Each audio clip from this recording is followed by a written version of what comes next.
अक्रूर जी महाराज को बुलाया कंस ने, जानते हो? अक्रूर जी को कहा आपको वृंदावन जाना है, किस लिए? कृष्ण बलराम को लाने। अक्रूर जी सोचने लग गए जब महाराज ने पूतना भेजी तो गई तो चल करके आई कंधे में, तृणावक को भेजा गया चल करके आया कंधे में, अघासुर बकासुर गए तो चल करके आए कंधे में, और दूसरी सबसे बड़ी बात गए थे श्वास लेते हुए, आए तो रुकी हुए।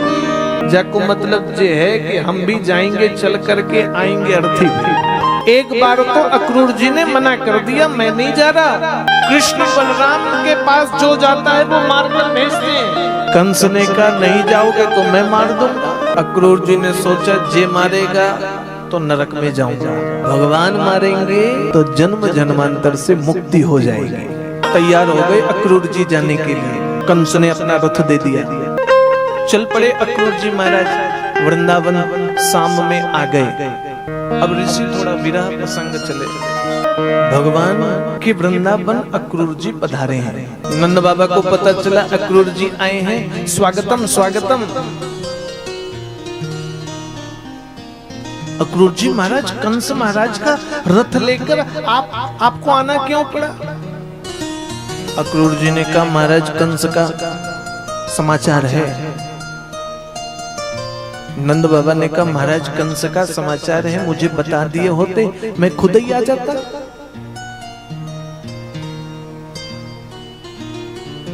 ऐसी तो कोई बात ही नहीं है। अक्रूर जी ने कहा सारी बात दरवाजे करोगे या घर के भीतर भी चलोगे?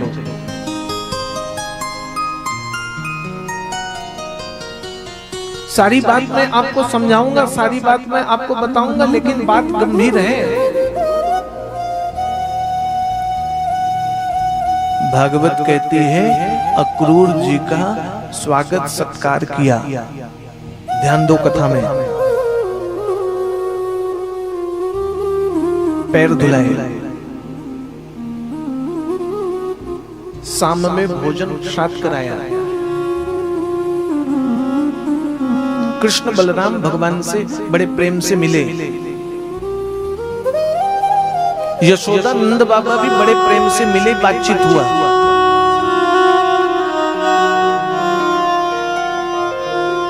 यशोदा मैया ने कहा कि अक्रूर जी आप सब नंद बाबा कृष्ण बलराम मिलकर के आपस में बात करो, मैं रसोई में जाती हूँ, आपके लिए गर्मा गर्म दूध लाती हूँ। अक्रूर जी मन में सोचे कि ये बात बताऊं मैं कैसे? अक्रूर जी सोचे कि ये बात मैं बताऊंगा कैसे? कौन सो बात? कि नंद बाबा का पुत्र कन्हैया नहीं है।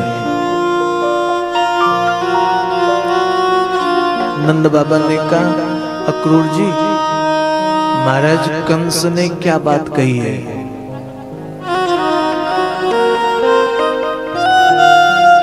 अक्रूर जी ने कहा देखो नंद बाबा,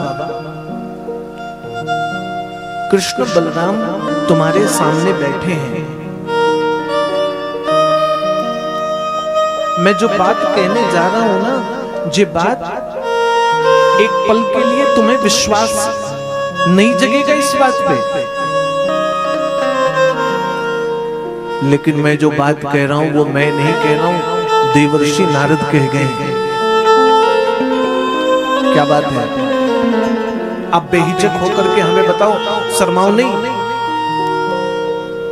ऐसी कौन सी गंभीर बात हो गई है अक्रूर जी महाराज? नंद बाबा जी, कृष्ण को तुम अपना लाला समझते हो ना? नंद बाबा ने कहा समझता क्या हूं, मेरा लाला है। बोले नहीं नहीं नहीं, ये लाला तेरा नहीं, ये लाला कंस के कारागृह में बंद देवकी वसुदेव की संतान है। नंद बाबा कहते हैं निश्चित तौर पर देवकी वसुदेव मेरे भाई हैं तो उनके भी पुत्र हैं।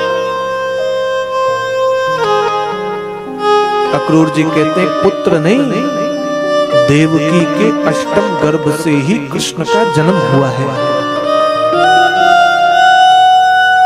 वसुदेव जी महाराज ने रात पर कन्हैया को वहां से ला करके तुम्हारे घर पर छोड़ा,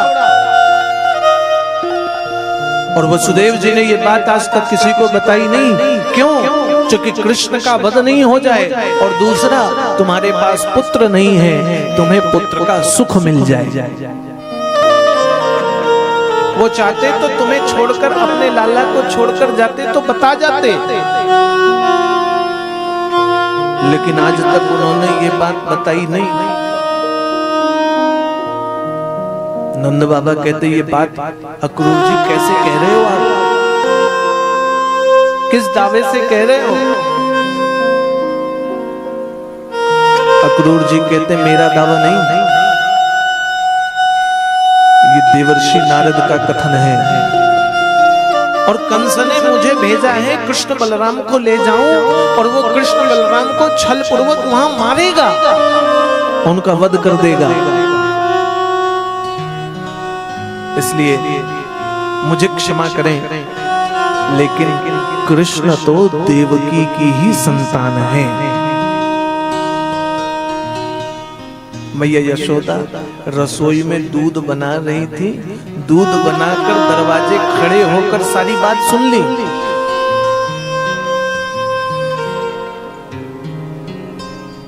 यशोदा मैया धीरे से पैर दबा करके अक्रूर जी के पीछे खड़ी हो गई। कहती अक्रूर जी, जितनी बात कही ना, वो सगरी बात मैंने सुनी आपकी।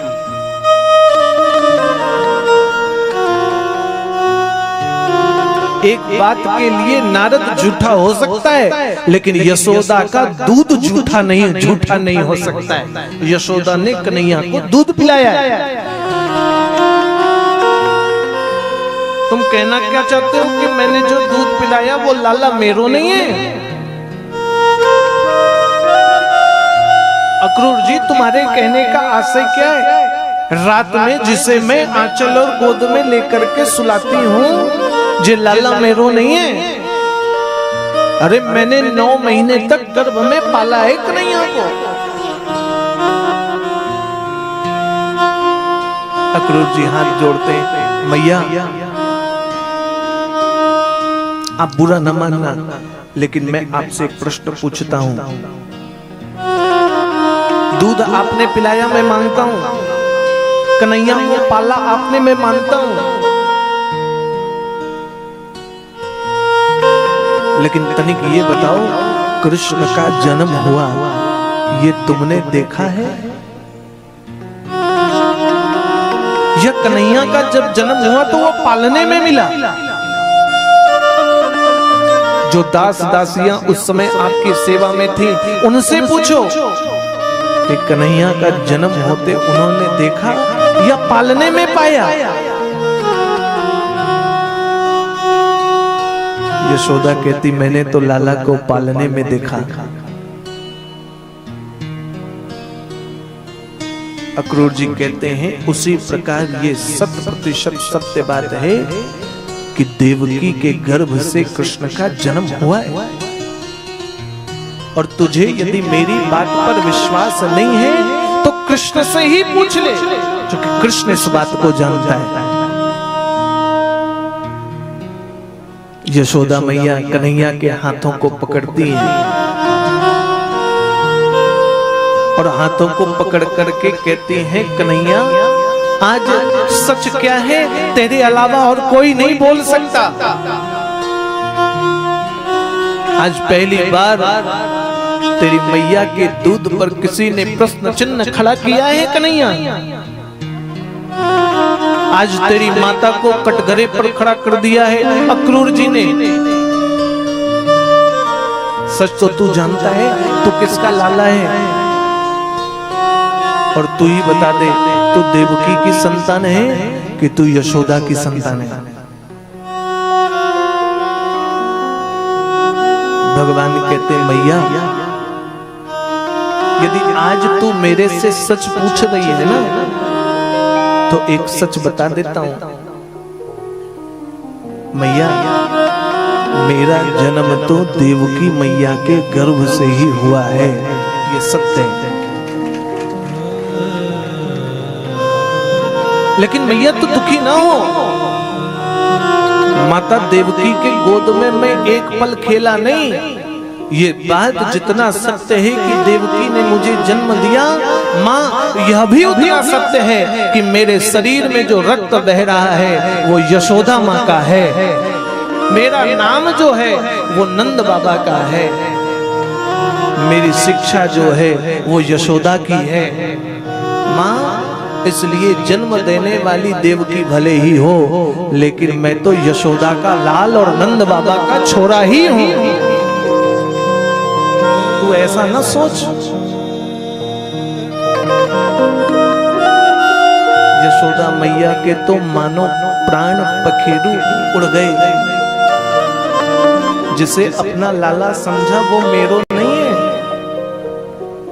जिसे मैंने दूध पिलाया वो लाला मेरा नहीं है।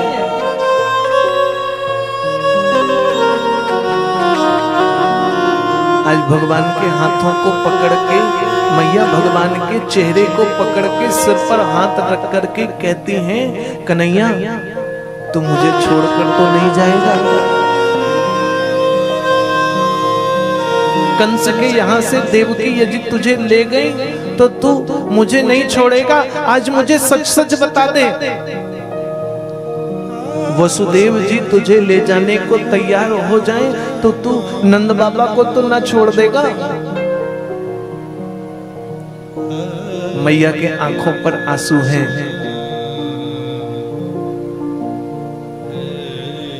भगवान बोलते हैं, मां जिसने जन्म दिया उस मां की मुक्ति करना मेरा परम धर्म कर्तव्य है। लेकिन तू चिंता न कर, यदि देवकी भी मुझे ले जाने को तैयार होंगी तो मैं मां से लड़ करके यशोदा मां के पास आ जाऊंगा। मां तुझे नहीं छोड़ने वाला।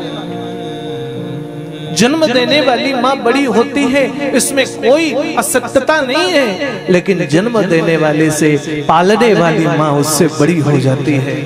तूने तो मुझे पाला है।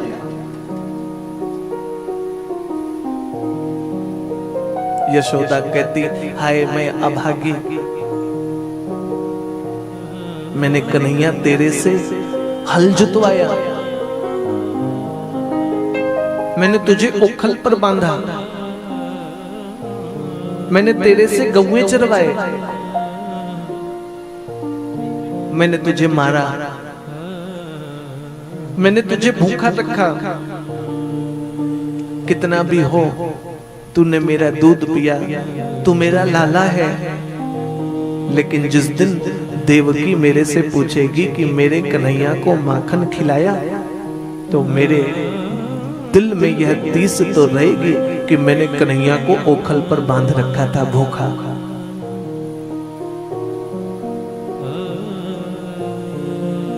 मैं देवकी को क्या मुंह दिखाऊंगी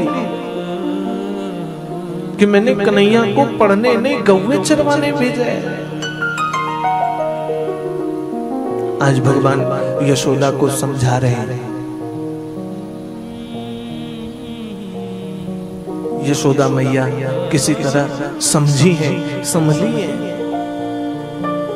भगवान ने विश्वास जताया, मां 2 दिन में मथुरा से कंस का वध करके मैं वापस आ जाऊंगा। मां यशोदा कहती, कन्हैया मुझे वचन देकर जा।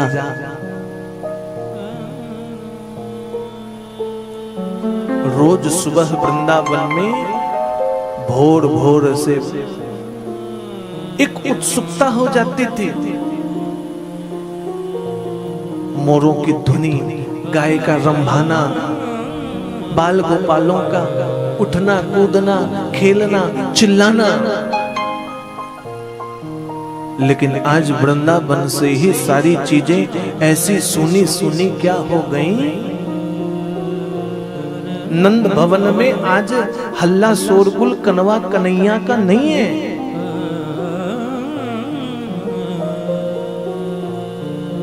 गोपियां समझ गई कोई बात हो गई नंद भवन में। ग्वाल वाल भगवान के सखा मित्र सब नंद भवन के दरवाजे आकर खड़े हो गए। कन्हैया कौवे नहीं चराने जाना क्या तुझे? गोपियां कहती सुबह हम पनघट में गए, कन्हैया तू आज सो ही रहा है, आज तेरो दर्शन नहीं भयो। तो देखा भगवान रेडी होकर निकले हैं, तैयार होकर निकले हैं। नंद बाबा पीछे हैं, अक्रूर जी महाराज रथ पर बैठे हैं और अक्रूर जी कहते हैं आज कन्हैया मथुरा जाएगा। समझ गई गोपियां, ब्रजवासी, वृंदावनवासी सारी बात समझ गई, बात क्या हुई है। गोपियां कहती, ब्रजवासी वृंदावनवासी कहते हैं कि हमें कन्हैया छोड़कर नहीं जा सकता। और कैसे छोड़कर चला जाएगा?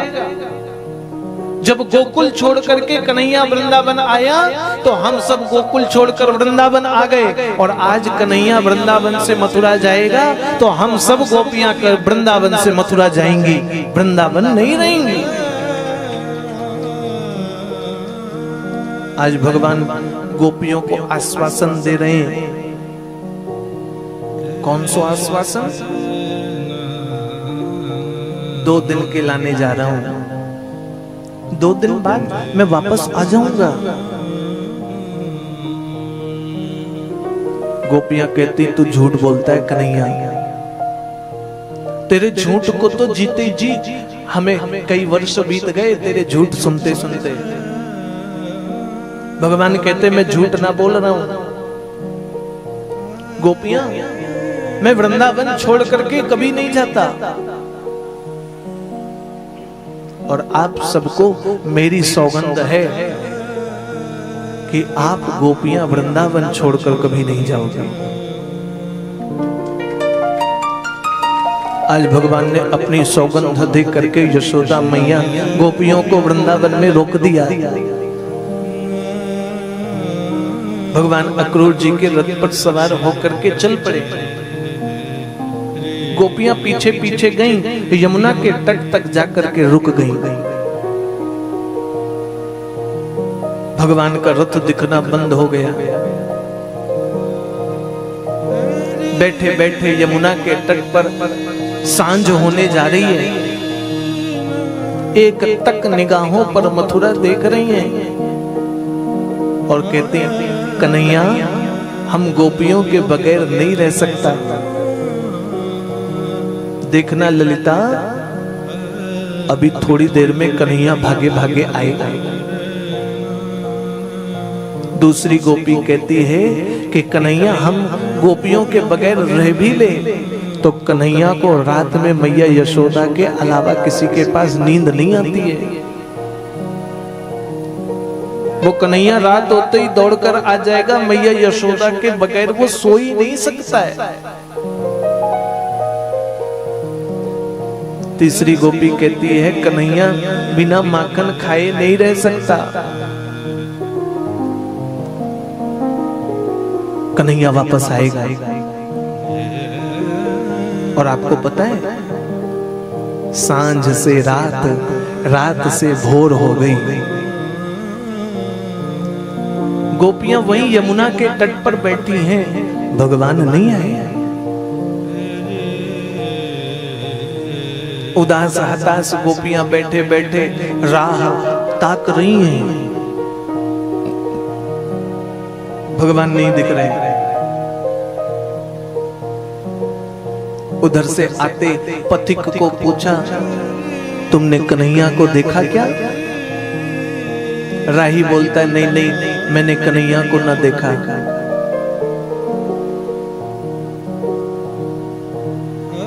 गोपियां कहती हम अभागिन को आज कन्हैया छलकर चला गया, हमें मूर्ख बनाकर चला गया वो कन्हैया कन्हुआ। गोपियों के छोटे छोटे बाल गोपाल आकर के अपनी अपनी माताओं के पास बैठ करके कहते हैं, मैया तू कन्हैया का ऐसा राह देखते रहेगी तो तेरो कन्हैया तेरो लाला तो भूखे ही मर जाएगा। और गोपियों का भाव पता क्या है? गोपियां कहती हैं कि बिना ठाकुर जी के जीवन खत्म हो जाना ही श्रेष्ठ है। बिना कन्हैया के तो हमारी रोटी न बनती, बिना कृष्ण के हमारे यहाँ माखन न निकले, हमारी गौएं बिना कन्हैया जी की बंसी सुने घास न खावे, हमारी बछड़े भी बिना कन्हैया के दर्शन के गौ माता का दूध न पीवे। भगवान के सखा कहते हैं तो हम भी कोई कम नहीं है, बिना कन्हैया के हम भी भोजन न करें, हमें तो कन्हैया चाहिए, बिना कन्हैया के हम भी न खावें। एक दिन, 2 दिन, 3 दिन समय बीतने लगा लेकिन भगवान नहीं है। गोपियां कहती हैं, वृंदावन की कुंज गली देखो रह गई सोनी सोनी, वृंदावन की कुंज गली देखो रह गई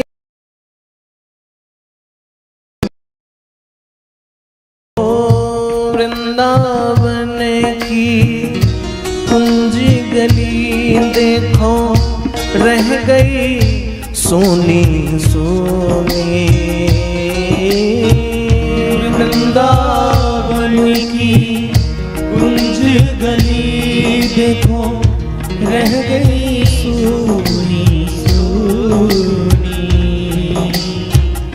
छोड़ के ना जा मोहन प्यारे, छोड़ के ना जा मोहन प्यारे, छोड़ के ना जा मोहन प्यारे, छोड़ के ना जा मोहन प्यारे। वृंदावन की भूमि, वृंदावन की भूमि, मत जाओ मत जाओ घनश्याम, मत जाओ मत जाओ मत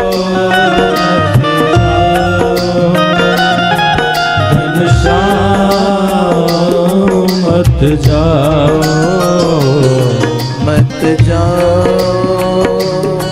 मत जाओ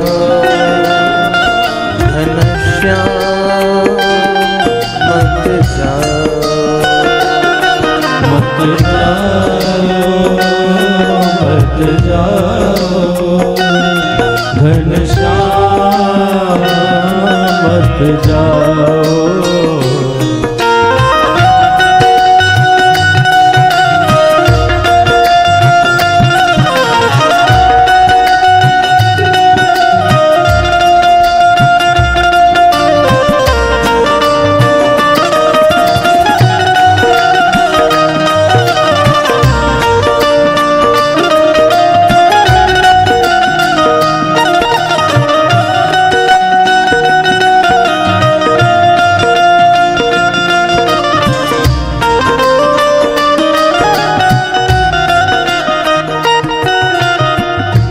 यमुना का जल देखो अब कल कल कर के पुकारे,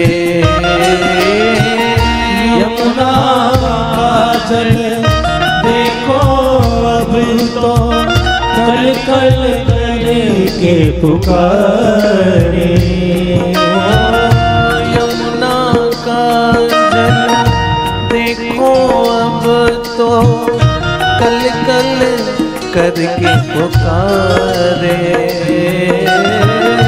यमुना का जल देखो अब तो कल कल करके पुकारे। अब तो आजा मोहन प्यारे।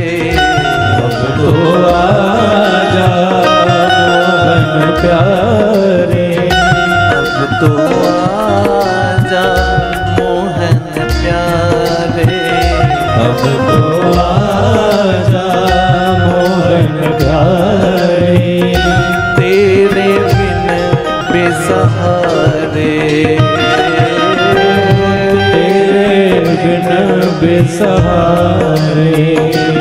मत जाओ मत जाओ घनश्याम मत जाओ। मत जाओ मत जाओ घनश्याम मत जाओ।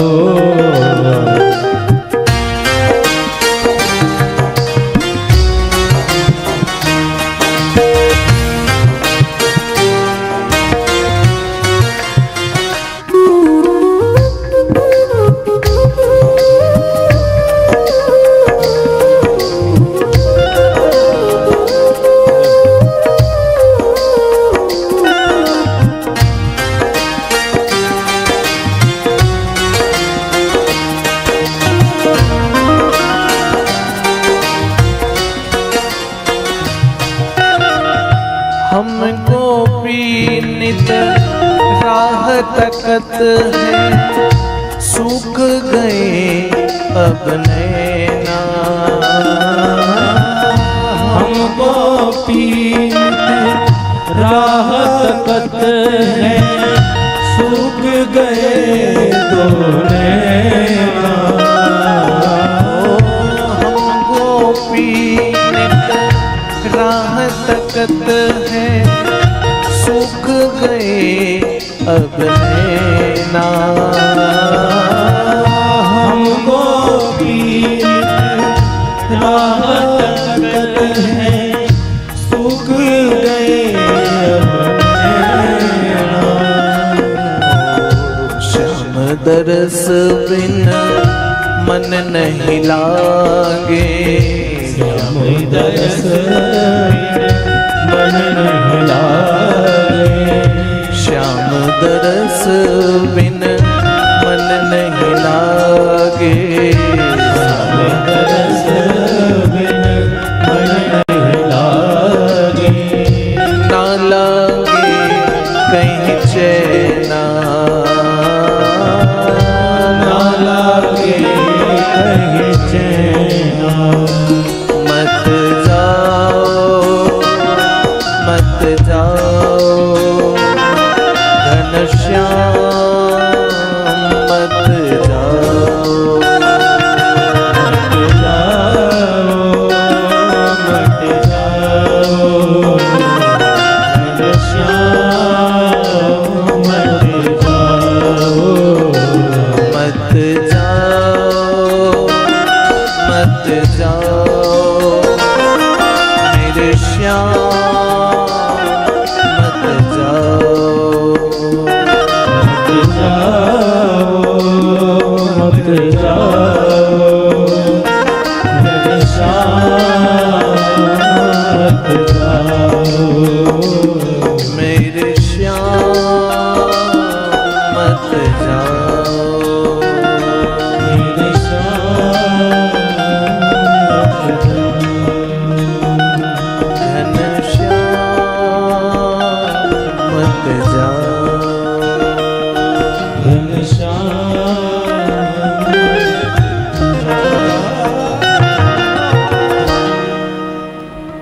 गोपियां कहती हैं कि श्याम दरस बिन मन नहीं लागे, ना लागे कहीं चैना।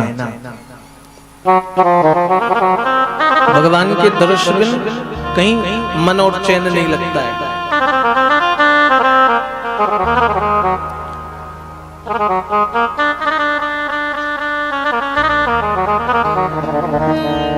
यूं तो मैं बड़ा मूर्ख आदमी हूं,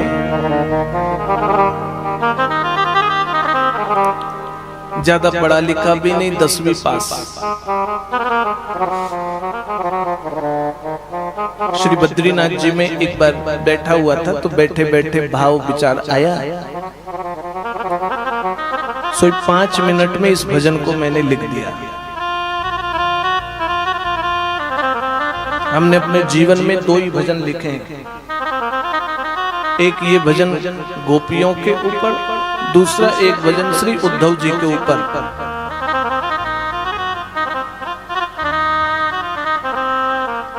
न मैं कोई विशेष ज्ञानी न कुछ, बस ऐसे ही लिख दिया। गोपियां कहती श्याम दरस बिन मन नहीं लागे, ना लागे कहीं चैना। चैन और मन कहीं लगता नहीं है। उधर अक्रूर जी महाराज जो भगवान को ले गए ना, अक्रूर जी को तो लग रहा था कन्हैया लाला है, बालक है, वध कर देगा कंस। लेकिन जब यमुना के तट पर रुके अक्रूर जी महाराज, आपको कथा पता है, यमुना में जल में स्नान करने के लिए भीतर गए तो ठाकुर जी जल के भीतर शंख चक्र पदा गदा पद्म लिए बैठे हैं। अक्रूर जी को लगा ये तो कन्हैया है, जल के भीतर 4 हाथ। मैंने तो रथ पर छोड़ा था, जल्दी से बाहर निकले तो देखे 2 हाथ वाला कन्हैया रथ पर बैठे। अरे यहाँ 2 हाथ तो फिर नीचे कौन? फिर डुबकी लगाया तो 4 हाथ वाला कन्हैया नीचे। फिर ऊपर आए तो देखे 2 हाथ वाला कन्हैया। जल के भीतर फिर गए तो 4 हाथ। अक्रूर जी समझ गए यही श्री हरि नारायण है, प्रणाम कर लिया। आज भगवान ने दर्शन दिया अक्रूर जी को, विश्वास हो गया कि कन्हैया कंस का वध जरूर कर देगा। मथुरा पहुंचे तो भगवान को बोला मेरी कुटिया पर चलो। भगवान ने कहा मैं बाद में तुम्हारे घर पर आऊंगा। पीछे से नंद बाबा कुछ बाल गोपाल मंडली को लेकर के पहुंच गए मथुरा। बाल गोपाल मंडल को लेकर आ गए। रात में मथुरा में विश्राम किया भगवान ने। सुबह जैसी हुई ना तो भगवान के सखा ने कहा क्यों कनुआ, हमने सुना है जे तुम्हें मामा घर है, जहां तुम्हें मामा रहते हैं। कंस तो तुम्हारे बड़े मामा। कन्हैया ने कहा सही सुने, हमारे मामा यहाँ के राजा हैं। तो बोले जे मथुरा नगर कैसो है, हमें चलो दिखाओ, घुमाओ। कोई नया आदमी कहीं आता है तो हम लोग बोलते हैं ना चलो घूमे, लेकिन हमें चित्तौड़गढ़ तो रही गए। क्यों लाला, सांवरिया सेठ तो रही गए।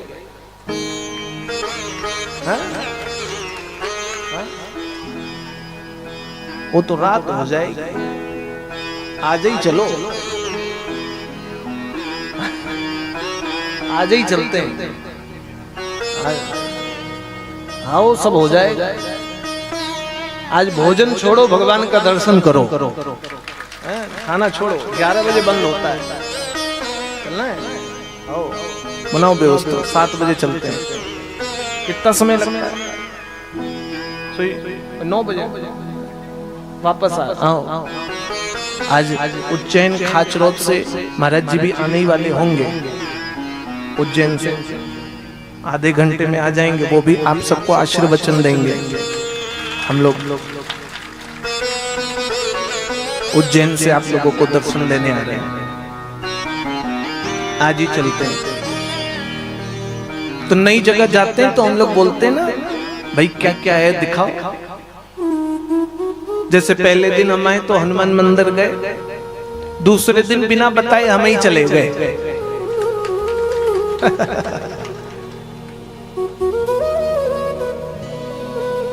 भगवान के सखाओं ने कहा तुम्हारे मामा घर में है क्या क्या, हमें जरा दिखाओ। भगवान अपने मित्र मंडली को लेकर के चले मथुरा घूमने। तो मथुरा वासी देख कर बोले देखो देखो जे सांवरो सांवरो जो दिखे जे है सांवरिया सेठ। जाके पीछे जो मोटो सो देखे जे बलदाऊ दादा है, और पीछे जाके बाल गोपाल गौएं चराने वाली मंडली है। भगवान के सखाओं ने कहा जे जहाँ की गोपियां मथुरा की जो कन्हैया है ना, ये ज्यादा टुकुर टुकुर देख रही हैं। ऐसो लगत है जे हमें ऊपर हंस रही हैं। कोई दो आदमी किसी को देख करके बात करे मुस्कुराए तो आदमी सोचता हमारी ही बात हो रही है, और यदि तुम्हारी दुश्मन हो तो फिर आदमी कहेगा जरूर बुराई कर रही है। क्यों होता है कि नहीं? भगवान के सखाओं ने कहा जे जरूर हमें बुराई कर रही। कैसे बुराई? बोले जे बुराई ये कर रही कि हमारे कपड़े सही नहीं है। गोबर लगा है कपड़ों में, हमारे कपड़ों में गोबर है, कपड़े फटे पुराने, धोती फट चुकी हैं, इसलिए कन्हैया तुम्हारे मामा घर रहे हैं तो कपड़ा चाहिए नया। अच्छा आप सबका तो पता नहीं, हम लोग छोटे छोटे थे तो मामा घर कपड़े ही खरीदने जाते थे कि ननिहाल जाएंगे कपड़ा मिलेगा। क्यों दानी तुमको भी मिलता है? मामा घर जाओ कपड़ा मिले। तुम लोगों को मिला कि नहीं? हैं? सबको मिलता, सब जगह प्रचलन है कि भांजा आया, भांजा ही होता है, भांजा आया तो भाई कपड़े तो मिलेगा। हम लोग भी रेडी रहते थे। भगवान ने कहा कोई बात नहीं, हमारे मामा सेठ हैं जहाँ चले। भगवान तो कंस महाराज का धोबी कपड़े धोकर ले जा रहा था। भगवान ने आवाज दी ए धोबी इधर सुन। धोबी ने सोचा आज तक इतनी जोर के काऊ ने मुझे नहीं बोली, ये कहाँ का है, कहाँ से आयो? भगवान ने कहा जिसका नौकर है वो मेरे मामा लगते हैं। बोले मुझे नौकर बोलते हो? मैं धोबियों का सरदार हूं, छोटा मोटा धोबी नहीं, केवल और केवल महाराज के कपड़े धोता हूं। छोटी हस्ती है क्या मेरी? हमने देखा प्रधानमंत्री के घर में पोछा लगाने वाला भी प्रधानमंत्री से कम नहीं समझता अपने आप को। जो कहेगा तुम्हें प्रोटोकॉल चाहिए, हम तो डेली जाते हम तो डेली झाड़ू पोछा करें। वहां कंस का धोबी अपने आप को कंस ही समझे। भगवान ने एक झापड़ दिया, वहीं राधे राधे हो गया उसका, गया। भगवान ने गट्ठर खुलवाया और एक एक कपड़े को ऐसे उठाए, बोले जे हो जाएगा तेरा ले पहन। अब भाई कपड़े तो महाराज कंस के, भगवान 7.5 साल के, तो भगवान के मित्र मंडल कोई 9 साल का, कोई 10 साल का, कोई 11 साल का, और महाराज कंस तो 45 साल के मोटे तगड़े। कुर्ता पहने तो पैजामा की जरूरत ही नहीं, और पैजामा तो नारा सीधे गले में बांधे। हमारे भारत में कुछ लोग रहते जो छोटे भाई का पैजामा पहनते हैं, घुटने ही दिखते रहते हैं। अब भाई भगवान के सखा कहने लगे प्रभु जी का पहना दिया तुमने, कुर्ता तो जमीन में लिथर के चले, पैजामा पहनने वालों को कुर्ता की जरूरत नहीं। भगवान ने कहा जे फैशन है प्लाजो है। एक बार मैं कहीं गया तो देखा, हमने कहा जी का बहन जी पेटीकोट पहने हो? बोले जे पेटीकोट नहीं प्लाजो पेट है।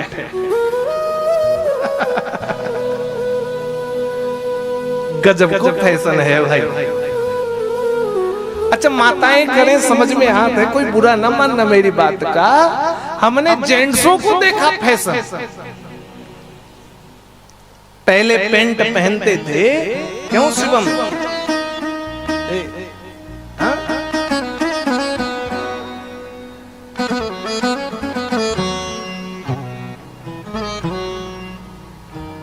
अरे पेंट नीचे से टाइट होती थी, फिर कुछ दिन बाद फैशन आया पेंट नीचे से 2 बित्ता फैल गए।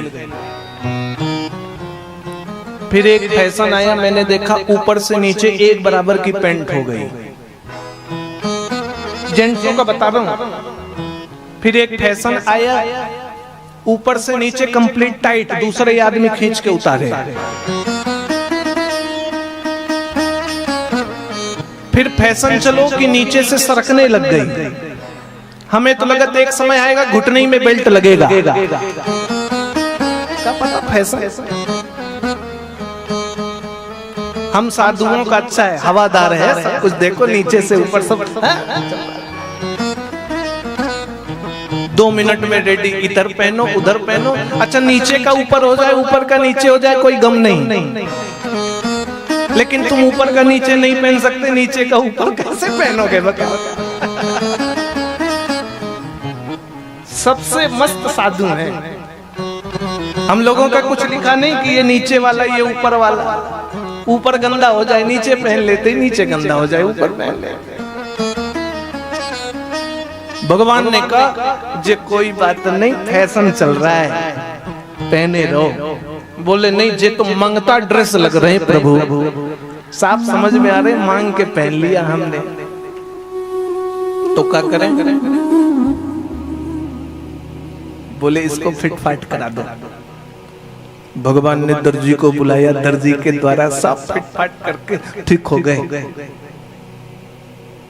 ग्वाल वालों ने कहा प्रभु सब कुछ बढ़िया हो गया, एक गड़बड़ है, माथे पर तिलक नहीं है।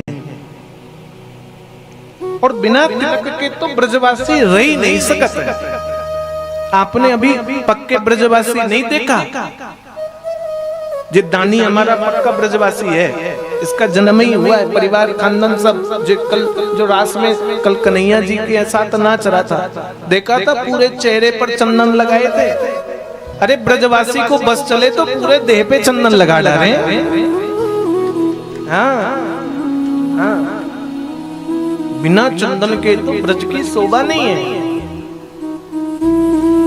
कहने लगे भगवान चंदन नहीं माता सुना है, कंस को तिलक लगाती रोज कुब्जा, टेढ़ी मेढ़ी। भगवान ने सुंदरी करके पुकारा, कुब्जा बोलती कहां से सुंदरी दिखो। भगवान ने कहा पास्तवा भी बना देता हूं, और एक झटका दिया, सर्वांग सुंदरी बना दिया कुब्जा को। भगवान के मस्तक पर तिलक लगाया, समस्त ब्रजवासियों को तिलक लगाया, भगवान के सखाओं को तिलक लगाया। माली जो कंस को फूल माला पहनाता था, आज भगवान के गले पर डाल दिया। सुंदर मथुरा का भ्रमण किया भगवान के सखाओं ने। भगवान ने कहा देखो दाऊ दादा, हमने जे सुना है कि यहाँ भगवान शंकर का धनुष है और धनुष का यज्ञ चल रहा है। महाराज कंस को जे पता है कि धनुष यज्ञ पूरा हो गया तो मुझे कोई मार नहीं सकता है, इसलिए एक काम करते हैं, मामा को बाद में निपटेंगे, पहले धनुष ही तोड़ाएं। बलराम जी ने कहा जे तोड़ा ताड़ी तो आप ही कर सकत हो। काहे? बोले त्रेता युग में आप ही ने तो धनुष तोड़ा था। भगवान ने कहा जब बात ऐसी है कि उस समय मैं बड़ा था इसलिए तोड़ा, इस बार तुम बड़े हो तुम तोड़ोगे। दाऊ जी ने कहा बड़े चालू हो, वहां शादी होना था तो जल्दी जल्दी तोड़ा है, और जहां लफड़ा होना है तो मुझे आगे कर रहे हो। जे न चलेगा कनुआ, धनुष तो तुम्हें ही तोड़ना है। भगवान ने कहा तुम क्या करोगे? बोले हम धनुष तोड़ने में जो बाधक बनेगा हम उसको तोड़ देंगे। पहुंच गए भगवान रंग मंडप पर, जहां यज्ञ में धनुष रखकर पूजा हो रहा था। देख नहीं पाए लोग। और भगवान ने छलांग मारी तो हाथ में धनुष पकड़ा, लोग दौड़े, अरे कृष्ण बलराम आ गए। बलराम जी ने हल उठाया, घुमाया, लोगों को तोड़ना आरंभ किया और देखते देखते भगवान ने धनुष तोड़ करके फेंक दिया। कुछ लोग दौड़ करके गए महाराज कंस के पास, महाराज धनुष तो टूट गया, कृष्ण बलराम आ गया। भगवान ने कहा कंस को आज न मारेंगे, कल मारेंगे। और कंस की स्थिति पता क्या है? खुद के छाये में भी कन्हैया दिखाई दे, पर्दे के पीछे भी कन्हैया, अगल बगल भी कन्हैया, दाएं बाएं भी कन्हैया, चारों तरफ कन्हैया। कंस को तो नींद नहीं आ रही है। अपने सेवकों को बोला, देखो भाई जागते रहो, कोई सोना नहीं, कृष्ण बलराम जैसे ही आए कैसे भी करके मार डालना। सुबह हो गई, कंस का दरबार लगा, चारों तरफ अस्त्र शस्त्र लेकर के युद्धवीर राजा खड़े हैं, सैनिक मंत्री खड़े हैं। कंस ने कहा जैसे ही कृष्ण बलराम आए उनका वध कर देना। सामने चाणूक मुष्टिक नाम के दो पहलवानों को खड़ा किया है। कृष्ण बलराम आए उनका उद्धार करना। दरवाजे कुबला पीठ हाथी खड़ा है, उसको कहा जैसे भी कृष्ण बलराम आए उनको कुचल देना। भोर होते ही भगवान चलने लगे, कंस के महल की तरफ कुबला पीठ को देखा, कुबला पीठ भगवान की तरफ भागा, भगवान हाथी की तरफ सूंड पकड़कर 3 बार घुमाकर आकाश पे ऐसा फेंका, नीचे ही नहीं आया वो तो। अंदर गए, जैसे ही ऊंचे सिंहासन पर कंस बैठा हुआ है। कंस ने कहा मैंने देखा तुमने हाथी उठाकर फेंका है, जरा ये दोनों चाणूक मुष्टिक से लड़कर मल्लयुद्ध करके दिखाओ। भगवान ने पीतांबर कमर पर बांधा, बलराम जी ने बांधा, कूद गए अखाड़े पर। एक मुष्टिक का प्रहार करके मुष्टिक का उद्धार किया, दूसरे मुष्टिक में चाणूक का उद्धार किया। कंस चिल्लाने लगा, अरे पकड़ो पकड़ो, मारो मारो, पकड़ो पकड़ो, मारो मारो, पकड़ो पकड़ो। भगवान ने एक छलांग लगाई, कंस के सिंहासन पर पहुंच गए, केस पकड़ा, जमीन पर झटक दिया और सीने पर बैठकर कहने लगे, कंस तुमने मेरी माता के केस पकड़े थे, मैं देवकी का अष्टम गर्भ, तेरा काल, तुमने गौ हत्या की, तुमने ब्राह्मण संतों को मारा, तुमने यज्ञ हवन पूजन बंद कराया, तेरी मृत्यु बन करके मैं आया हूँ। और भगवान ने जोरदार मुष्टिक प्रहार किया, कंस का उद्धार कर दिया भगवान ने। जय जयकार होने लग गया कि कृष्ण बलराम की जय हो। सब तरफ जय जयकार होने लगा, पुष्प वर्षा होने लग गई, कंस मारा गया। भगवान ने विलंब नहीं किया, भगवान तो सीधे गए कारागृह में देवकी वसुदेव को मुक्त कराने।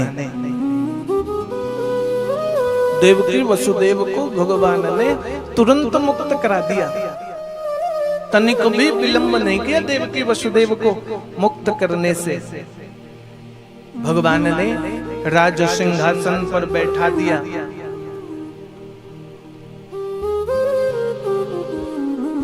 कंस के वध के बाद भगवान ने राज सिंहासन पर श्री उग्रसेन जी को बैठाया। भगवान ने नंद बाबा आदि को वृंदावन जाने के लिए कह दिया और भगवान स्वयं उज्जैन में ऋषि सांदीपनी के गुरुकुल में विद्या अर्जन के लिए आ गए।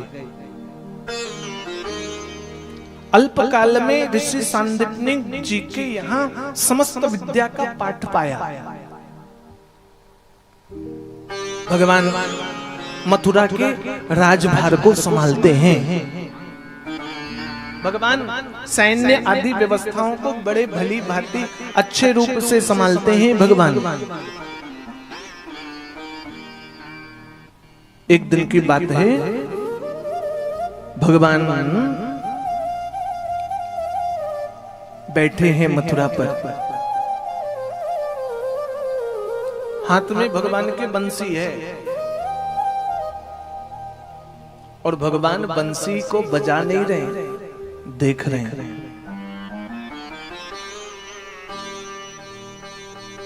उद्धव जी आए भगवान के पास और भगवान के पास आकर के कहते हैं, प्रभु ये कर क्या रहे हो आप?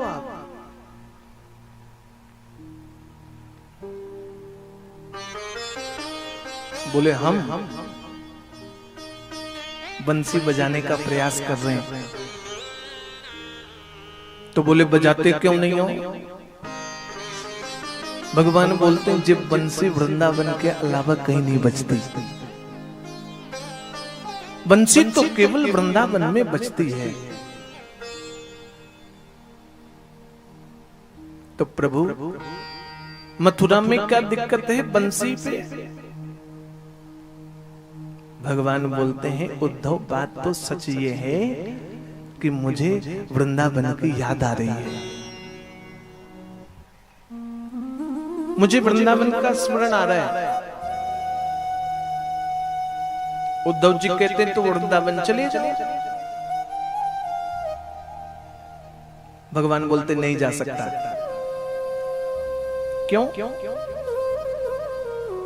भगवान बोलते हैं कि जब मैं वृंदावन छोड़कर आया तो मैंने यशोदा मैया, नंद बाबा, ग्वाल वाल, सखाओं से, गोपियों से कहा था 2-3 दिन में आ जाऊंगा। यहां तो कई वर्ष बीत गए, मथुरा रहते रहते मैं गया नहीं वृंदावन। और यदि मैं वृंदावन चला गया तो गोपियां क्या बोलेंगी? भगवान के सखा, मेरे मित्र मंडल के लोग जब मुझसे पूछेंगे झूठ बोलकर इतने दिन चले गए, याद नहीं आई, तो मैं क्या उत्तर दूंगा? तू ही सोच। उद्धव जी कहते कोई बात नहीं, कह देना कन्हैया तू व्यस्त था, गुरुकुल में पढ़ने चला गया था। भगवान कहते हैं उद्धव मैं गोपियों को समझा सकता हूं, ग्वाल वालों को समझा सकता हूं, नंद बाबा को भी समझा सकता हूं, लेकिन यशोदा मैया को नहीं समझा सकता।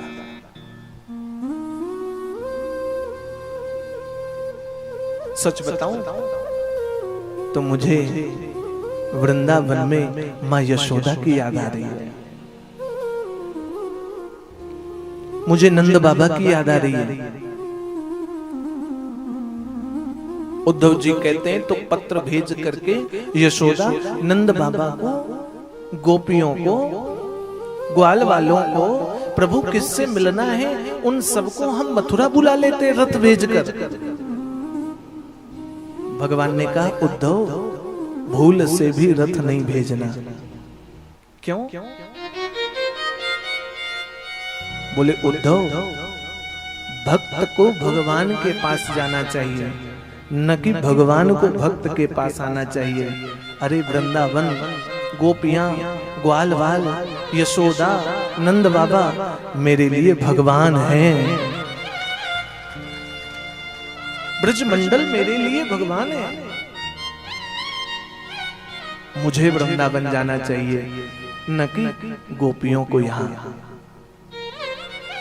उद्धव जी कहते हैं आप जाने को तैयार नहीं, उनको बुलाने को तैयार नहीं, बात होगी कैसे?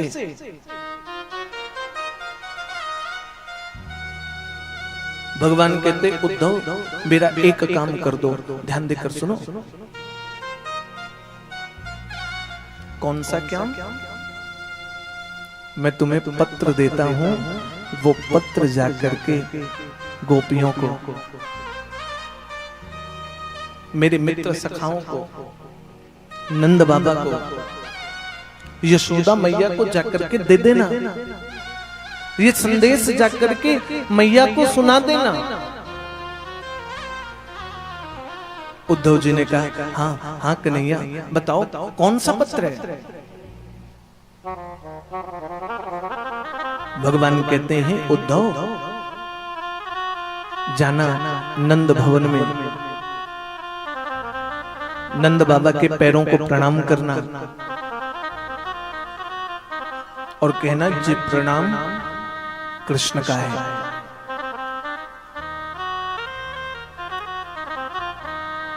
नंद बाबा को बोलना ये प्रणाम कृष्ण ने भेजा है। नंद बाबा आशीर्वाद देंगे, वो आशीर्वाद मुझे आकर के बताना कौन सा दिया। फिर नंद बाबा को कहना कि बाबा कृष्ण को तेरी याद बड़ी आती है, तेरे से मिलना तो चाहता है लेकिन समय न होने के कारण मिल नहीं पा रहा है। नंद बाबा को बताना बाबा कृष्ण बड़ा हो गया है, मथुरा का राजपाट संभालता है, कृष्ण को चलने के लिए घोड़ा, हाथी, रथ सब कुछ है। लेकिन बाबा को बोलना कि बाबा कृष्ण के पास घोड़ा, हाथी, रथ होने के बावजूद भी नंद बाबा का कंधा मथुरा पर नहीं है।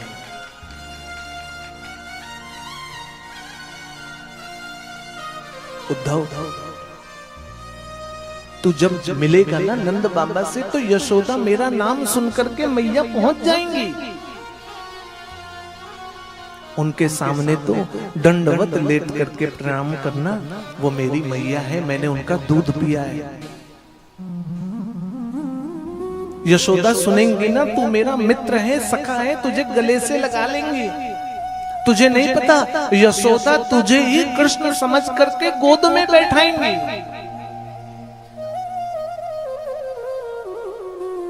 मैं तो ये समझ नहीं पा रहा हूं जो यशोदा घर पर रोटी तब बनाती थी जब मुझे भूख लगती थी, माखन तब निकालती थी जब मुझे खाना होता था, वो मैया यशोदा अब रोटी बनाती भी है कि नहीं? वो यशोदा माखन निकालती भी है कि नहीं?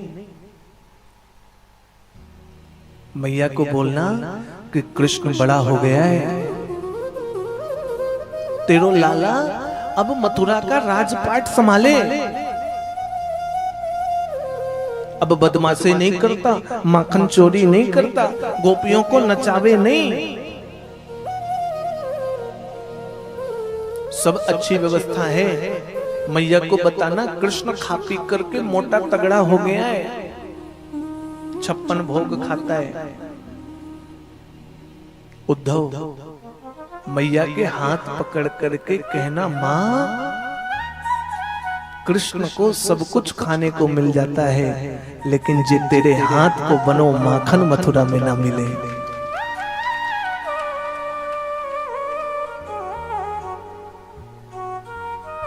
गोपियों को मेरा संदेशा सुनाना।